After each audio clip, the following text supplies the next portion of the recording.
Bonjour à tous, Guillaume Lebon, je suis chargé de projet alimentation locale à la région Normandie, donc je m'occupe de tout ce qui est développement des circuits courts et aussi de la coordination d'une politique alimentaire qui vise à approvisionner l'ensemble de nos lycées en produits locaux.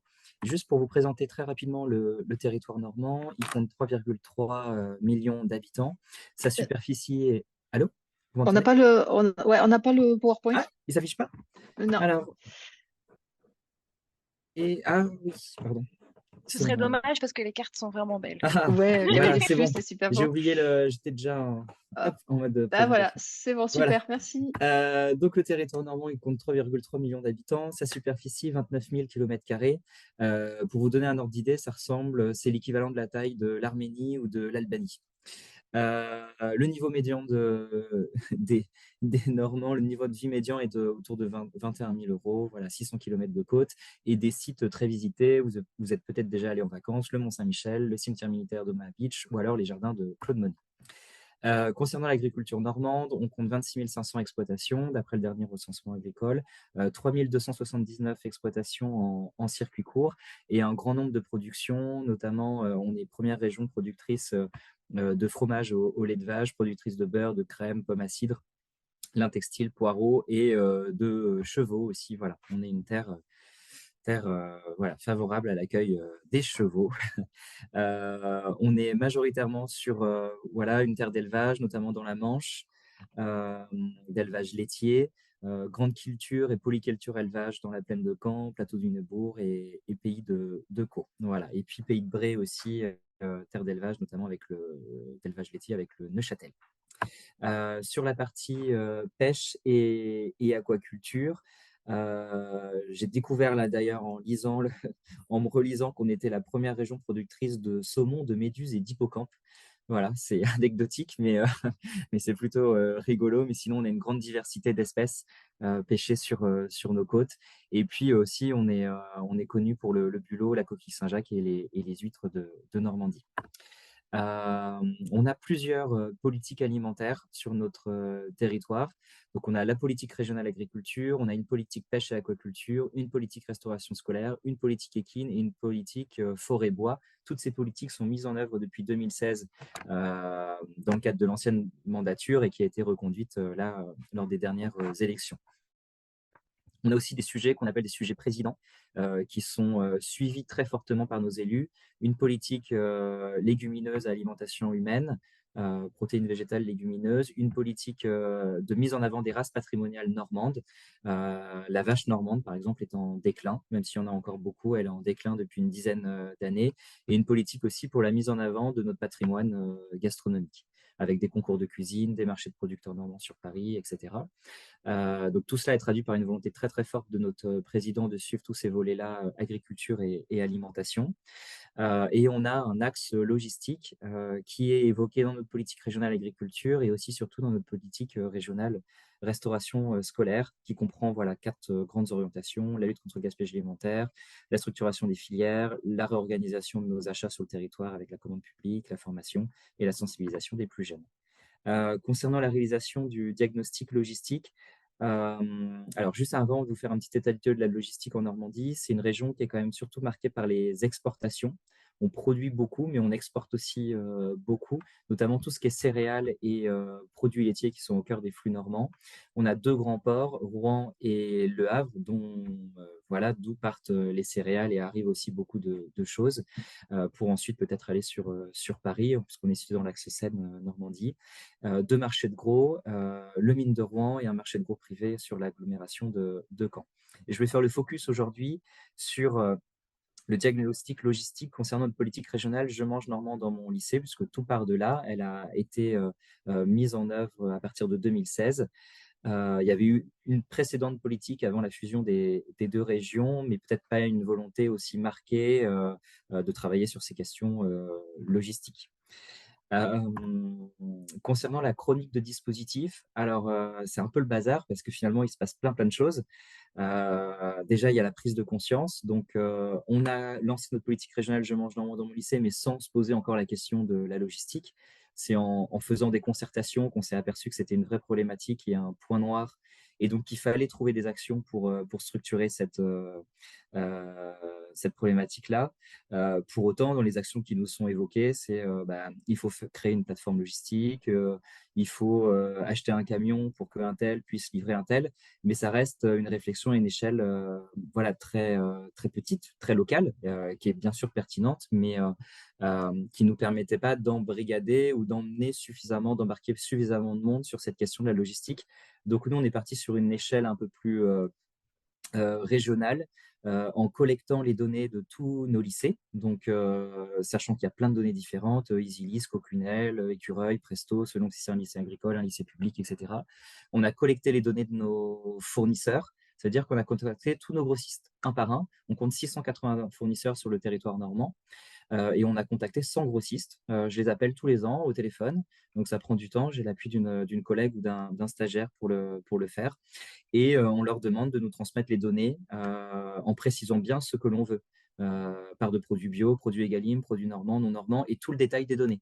J'ai un des fournisseurs, c'est 100 000 lignes Excel de produits livrés à l'année sur l'ensemble de nos lycées, sachant que toutes les commandes que je peux avoir, mais qui, elles, sont déjà regroupées par famille de produits, ça représente 300 000 lignes Excel sur nos données issues d'EasyList, puisqu'aussi on est en cours de changement de logiciel, ce qui va permettre de collecter les données beaucoup plus rapidement.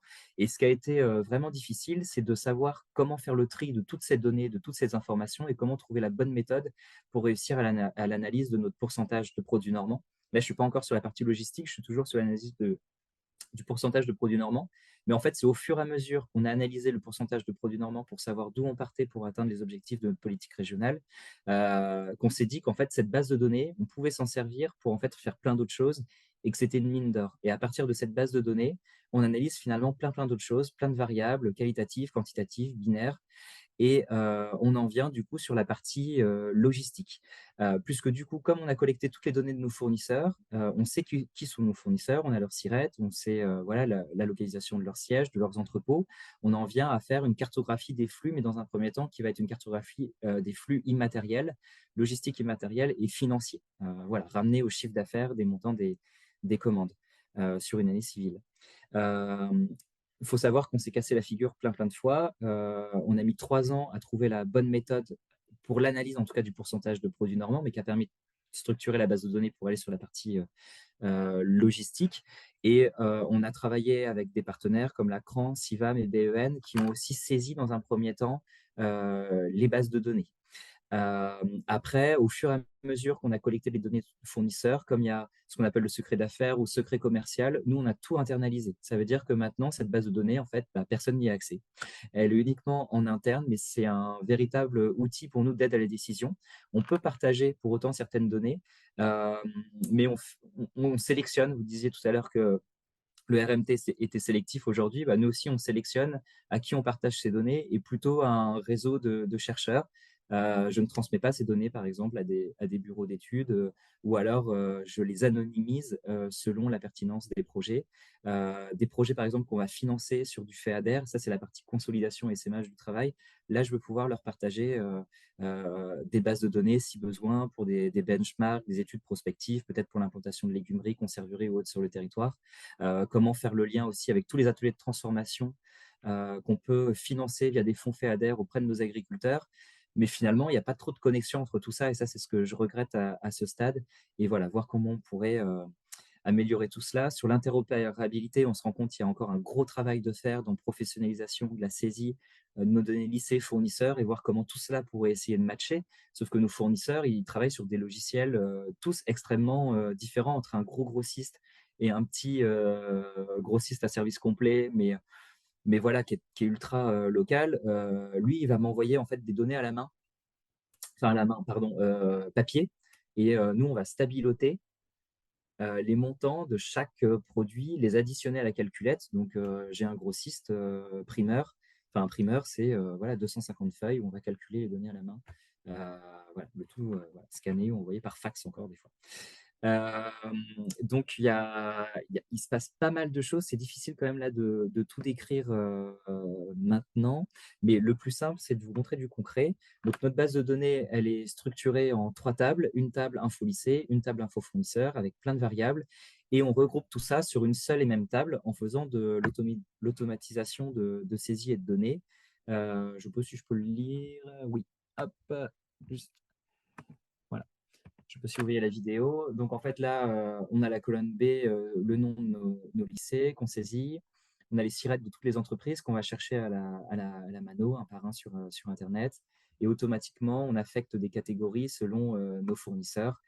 S'ils fournissent du produit normand, non normand, mais on a des fournisseurs j'ai oublié le nom, mais qui font à la fois du normand et du non normand, voilà, qu'on appelle polyvalent. Donc c'est auprès de ces fournisseurs polyvalents qu'on va chercher la donnée. Les autres, on n'a pas besoin parce que la donnée, on l'a. Voilà. Et on sait l'origine du produit, en tout cas pour les agriculteurs, on sait que ça vient de chez nous. Euh, et du coup, à partir de toute cette base de données, on en vient à construire une cartographie des flux. Je tiens à souligner que sans la présence d'un service SIG en interne, on ne pourrait jamais en arriver là. J'aurais dû mettre un feu d'artifice tout à l'heure pour eux sur la chronique de dispositifs, mais c'est aussi grâce à eux qu'on en arrive à développer et à consolider finalement toutes les idées qu'on pourrait avoir et à les coucher sur papier.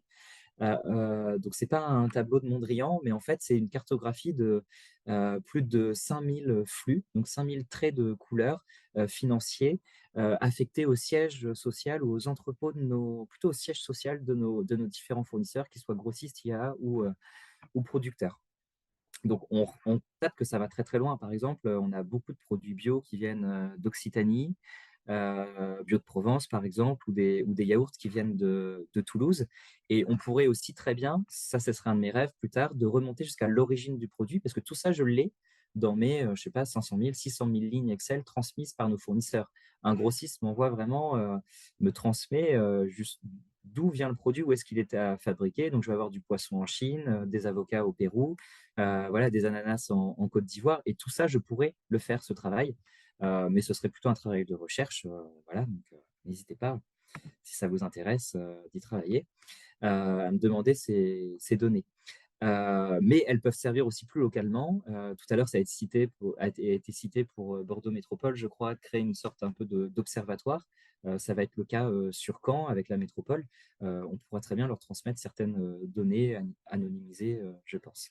Donc voilà ce que ça représente. On se rend compte qu'il y a une majorité de concentration des flux sur les grandes aires urbaines. Mais ce qui est intéressant après, c'est de décortiquer, de détricoter tout ça.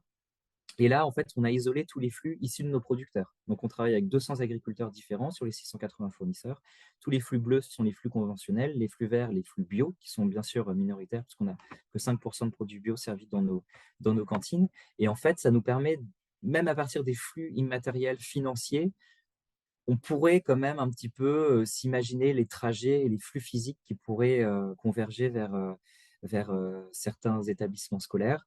Et donc, voilà, on se rencontre, je ne sais pas si vous voyez ma flèche, non, il y a des points rouges qui convergent, enfin, voilà, des flèches bleues qui partent des points rouges qui vont vers les carrés qui sont les lycées, les carrés bleus. Et donc, on se rend compte qu'il y a des agriculteurs qui sont parfois très proches les uns des autres, qui vont livrer un même établissement ou plusieurs établissements sur le même territoire. Donc, il y a peut-être des possibilités de connexion, de mise en réseau qu'on pourrait favoriser. Et c'est en cela où nous, voilà, collectivité territoriale, on peut aider.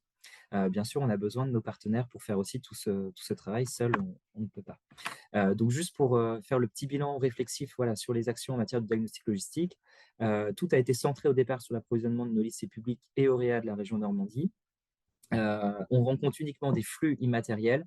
Tout a été internalisé. L'idée, c'est d'étoffer ce diagnostic pour qu'il devienne un véritable outil d'aide à la décision et d'aller beaucoup plus loin en quantifiant les flux. Et après, en analysant, plus tard, ce sera un rêve pour Noël, mais analyser tous les flux logistiques, que ce soit restauration collective, scolaire, GMS, privé, etc. Les facteurs explicatifs de ce succès à notre niveau, c'est qu'on a un service SIG qui nous appuie. On a entre guillemets une facilité de collecte des données lycées via nos nouveaux logiciels et du fait aussi qu'on attribue de grosses sommes financières, la DGF à nos établissements et que aussi on a une partie équipe de cuisine qui sont nos collègues de la région Normandie. Ces données sont fiables, on n'est pas sur des estimations, ce sont des données exhaustives qui sont correctement saisies la plupart du temps. La marge d'erreur, elle est de 1%.